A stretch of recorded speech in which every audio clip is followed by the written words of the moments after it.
อาชีพนี้ไม่ใช่จะเป็นกันได้ง่ายๆนะคะกว่าจะเป็นได้นี่ต้องเรียนรู้อะไรมาเยอะเหมือนกับหนูนะหนูก็ภูมิใจนะเป็นอาชีพนี้เพราะมันก็ถือว่าเป็นหนึ่งอาชีพคือเมืองไทยของเราเป็นเมืองพุทธเนาะอาชีพแบบนี้มันคือผิดหลักอยู่แล้ว แต่เราอยากให้เปิดกว้างมากขึ้นสิ่งที่เราเชื่อหรืออะไรมาอยู่ในใจแต่กฎหมายหรืออะไรเนี่ยเป็นสิ่งที่ยึดเหนี่ยวจิตใจของเรา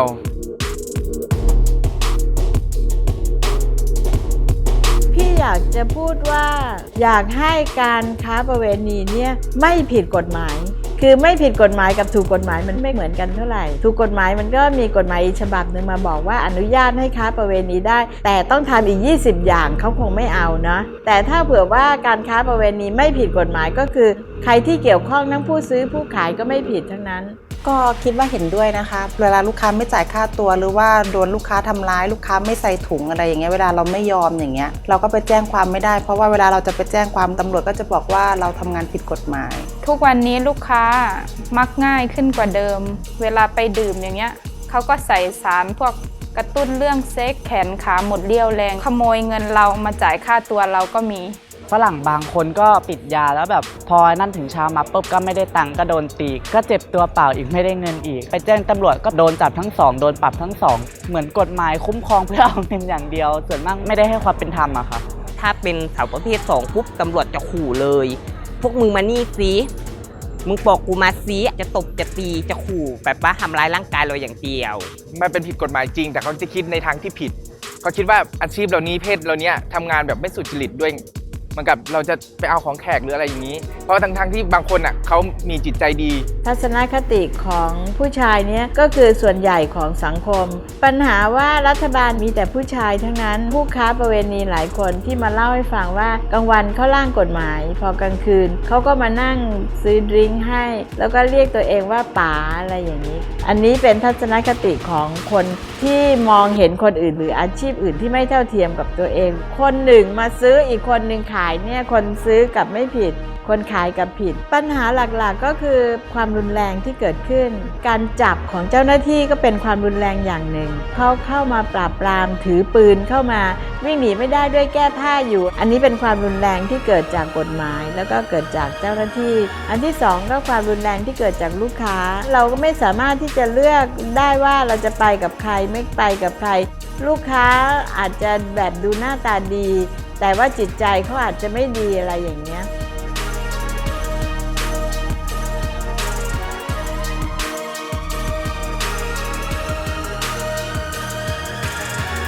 ถ้าเราไปดูตึกที่เป็นอาบอบนวดมันทันสมัยกว่าโรงเรียนกับโรงพยาบาลตั้งหลายเท่าก็หมายความว่าเราจะต้องเก็บภาษีคนที่เป็นเจ้าของธุรกิจรวมถึงคนที่ประกอบอาชีพนี้รัฐบาลเขาคิดเป็นสรรพากรเขาคงคิดได้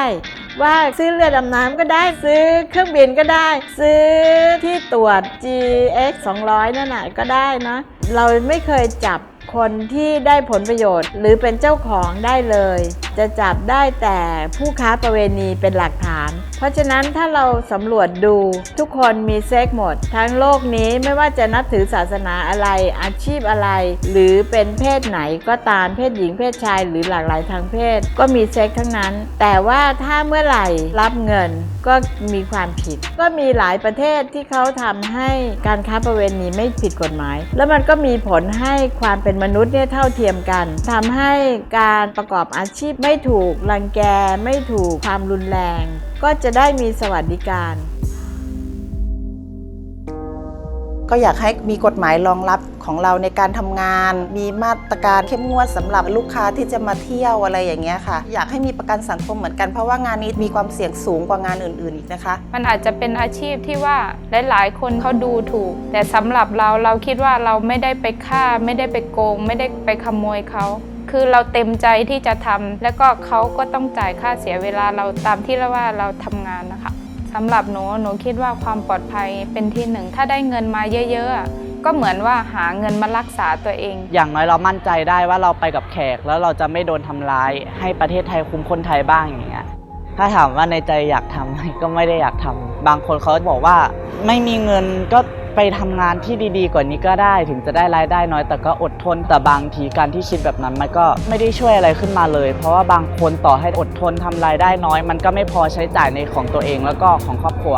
อยากให้มีเป็นโซนของทำงานแบบนี้เลย ถ้าเรามีแบบนี้ปุ๊บมันอาจจะเป็นสถานที่ท่องเที่ยวอีกที่หนึ่งพัทยาเป็นเมืองท่องเที่ยวอยู่แล้วนักท่องเที่ยวทุกคนเขารู้ว่าพัทยาเขามีอะไร แต่อยากให้ยกระดับอาชีพตรงนี้ขึ้นมากกว่านี้แล้วก็ถูกกฎหมาย เพราะเราทำงานแบบนี้เมื่อถูกกฎหมายเราก็สามารถเสียภาษีและเงินภาษีเหล่านั้นอาจจะเลี้ยงดูประชาชนให้แบบมีระดับชีวิตที่ดีขึ้นกว่านี้อีกนิดนึงก็ได้ เวลาเราไปเรียกร้องเราไม่จำเป็นจะต้อง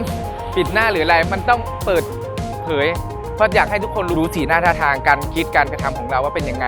หนูไม่เคยอายค่ะมันก็เป็นอาชีพปกติแต่ตอนนี้กฎหมายยังไม่รองรับแค่นั้นเอง